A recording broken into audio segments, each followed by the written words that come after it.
Welcome to the Salmon Runs YouTube. Enjoy the video. In this video, I will explain how to clock processor speed. Your computer's processor, often called the CPU, is its brain. Clock speed tells us how many cycles it completes per second, measured in hertz. This number indicates how quickly your CPU can execute instructions, directly impacting overall system performance. Understanding your processor's speed helps you gauge its capabilities for demanding tasks or everyday computing, making informed decisions about upgrades or software compatibility. For Windows users, finding your processor's speed is straightforward. Begin by opening your Task Manager, which you can do by pressing Ctrl, Shift, and Escape simultaneously. Navigate to the Performance tab and then select CPU from the left-hand menu.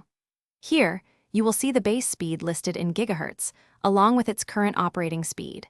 This provides a clear, real-time look at your processor's performance metrics. Mac users can easily find this information within the operating system. Click the Apple menu in the top left corner and choose about this Mac to open a summary window. Your processor details, including its clock speed in gigahertz, will be clearly displayed. For Linux systems, open a terminal window and type lscpu, then press Enter.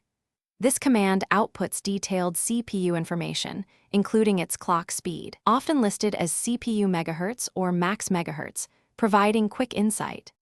Now that you know your processor's speed, what does it all mean? A higher gigahertz number generally indicates a faster processor, capable of handling more demanding applications and multitasking with greater ease. However, clock speed is just one factor influencing overall performance. The number of cores, cache size, and architecture also play significant roles.